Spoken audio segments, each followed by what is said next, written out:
Hello, friends. This is Bethany Grofterow from the Museum of Old Newbury. I think a lot of us at this time of year are thinking about what we are grateful for, and a couple of things happened this week that made me think about that as well. So I wanted to share them with you. The first thing that happened is that we got this wonderful postcard from Newbury, England, where two of our long-term interns, they've been with us for several years, are met up to have a day together. They are over in Europe on different study abroad programs. And of course, they met here, they became friends here, and it's just sort of wonderful that they had this chance to be together in that way. The other thing that happened is that our high school intern, one of our many, Julia Bentley, was able to put together a promotional video for the museum. And so we were able to see why Julia Bentley, our intern, thinks you should come to the Museum of Old Newbury.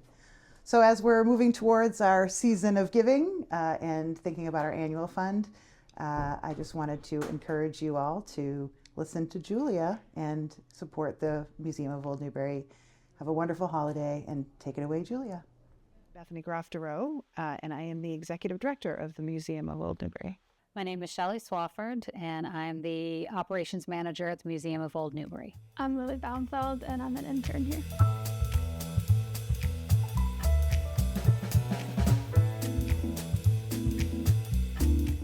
There's absolutely something for everyone. I have yet to find anyone who left here and thought, oh, there was nothing here for me.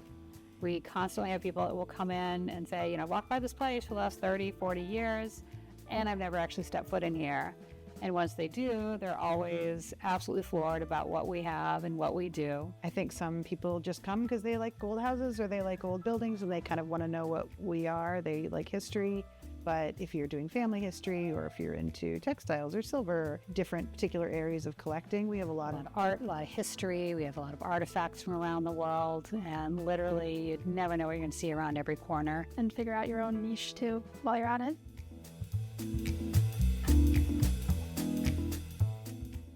One of the really neat things about this museum is that I feel like every tour has its own personality. You could come take a tour with every single one of us, and while the basic framework of those tours will be similar, we don't exactly have a super strict script that we have to follow when we're giving tours.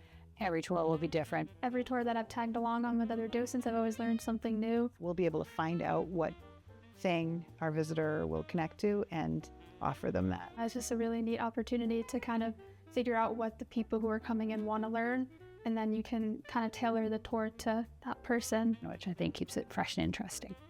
We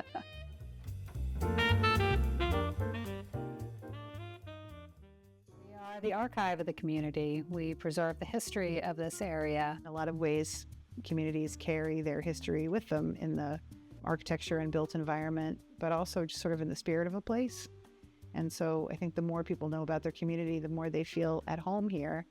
And that's what we all want from where we live. We want to feel at home. We have been in existence since 1877, and we are still going strong. And so we are definitely a community-based organization, and we really invite the community into the museum, both to be members and to help support the organization. We also provide a place where people can volunteer, where they can intern. I went to Governor's Academy for high school, and Mr. Quigley, who's on the board at the museum, he was my APUSH teacher. And he pulled me aside after class one day and asked if I wanted to intern here, and I said yes. And I've been here ever since. We offer company and community, and we also partner with other nonprofits in so many ways to make the whole arts and culture experience in Newburyport so much richer and deeper. So we have, a lot to offer the community, and the community has a lot to offer us.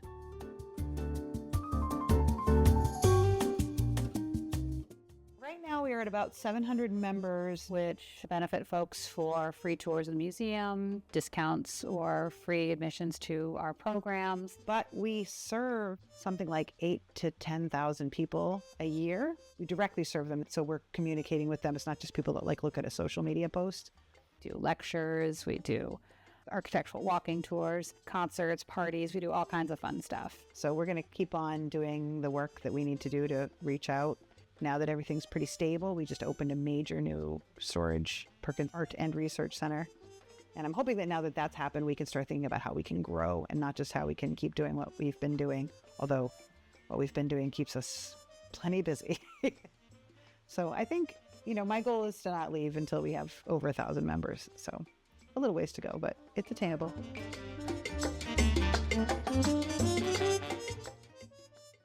found it sort of accidentally in a box with other artifacts.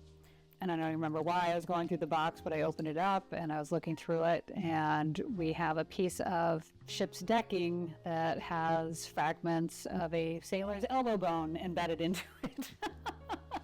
Some poor sailor had fallen from the rigging and hit the deck of the ship so hard that his elbow bone and arm shattered, embedded the bone in the decking. They dropped this poor guy off in Calcutta to heal up, and apparently cut out the piece of the deck that had his arm bone and gave it to him. It was just weird and interesting, and just, what an odd souvenir of a voyage. So I hope most people will find the time to eventually at least come see what we do. Even though we are just slightly off the main downtown, it's worth the effort. I am pretty proud of a bunch of stuff that's here, because sometimes it takes sharing your own passion for history to convince somebody to trust you with something that's been in their family for generations and feels super important to them. But anyway, I'm super in love with the statue of William Pitt. There's the only existing statue from the Lord Timothy Dexter house on High Street in Newburyport.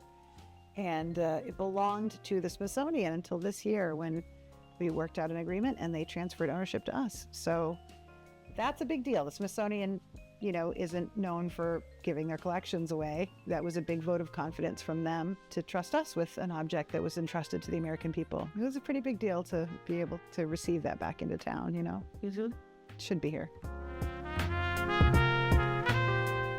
If we're going to identify the thing that is here for you, for, anyone, just keep an eye on the website.